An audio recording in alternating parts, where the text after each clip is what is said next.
En direct du Club de l'Ours, l'invité aujourd'hui était Laurent Wauquiez, le maire du Puy-en-Velay et député de la Haute-Loire, qui va diriger la liste des Républicains pour les prochaines régionales. Monsieur Wauquiez, vous avez fait un exposé devant 250 personnes ce matin pour un Club de l'Ours exceptionnel. Vous avez rappelé que la région fusionnait, donc Rhône-Alpes-Auvergne, c'était à peu près l'équivalent de la Suède, du Portugal ou du Pays-Bas. Et vous avez également dit je veux mettre de l'ordre dans les écuries, remettre la locomotive au service de la France. Qu'entendez-vous par là ?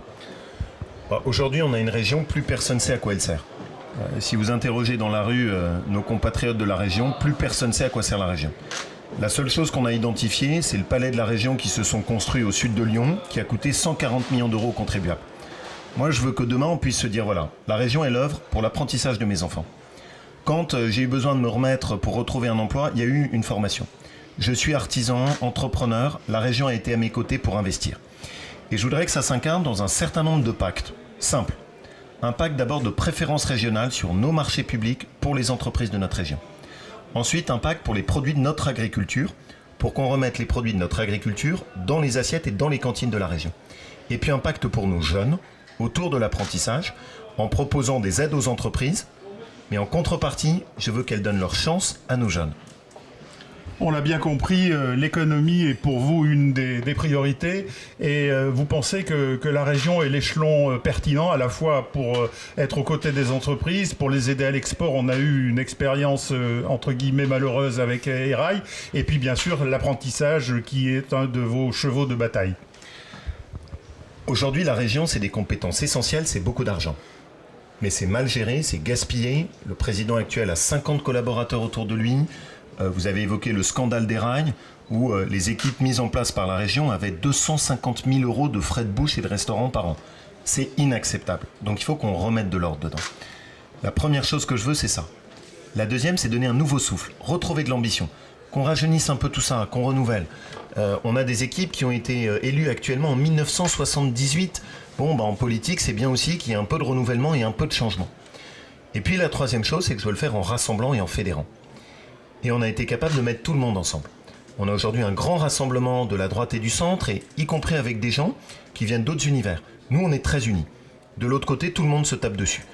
Au FN avec les querelles familiales, à gauche avec le PC qui tape sur le PS, qui tape sur le Front de gauche, qui tape sur Europe Écologie Les Verts.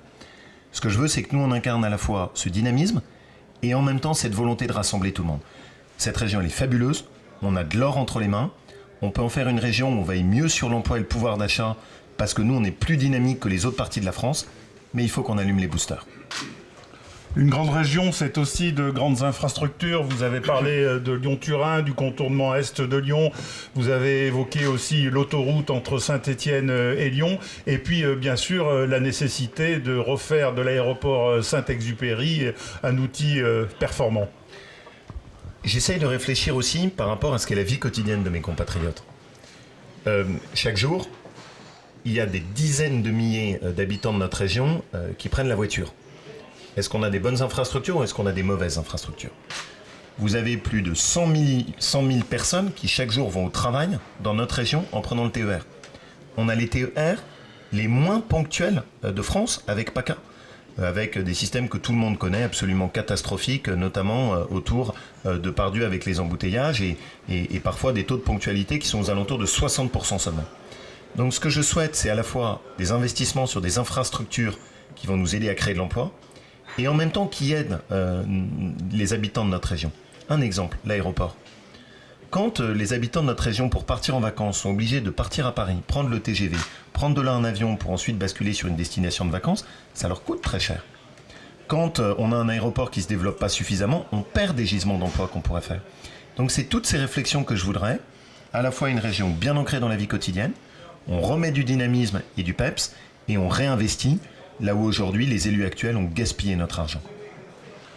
Laurent Wauquiez, merci d'avoir répondu à nos questions. Cette réunion du Club de l'Ours était parrainée aujourd'hui par la société Moulinvest et ça tombe bien puisque c'est une belle entreprise de la Haute-Loire à Dunières spécialisée dans le bois. Notre prochain invité sera Thierry Kovacs, le maire de Vienne, président du Pays viennois. À très vite sur TLM.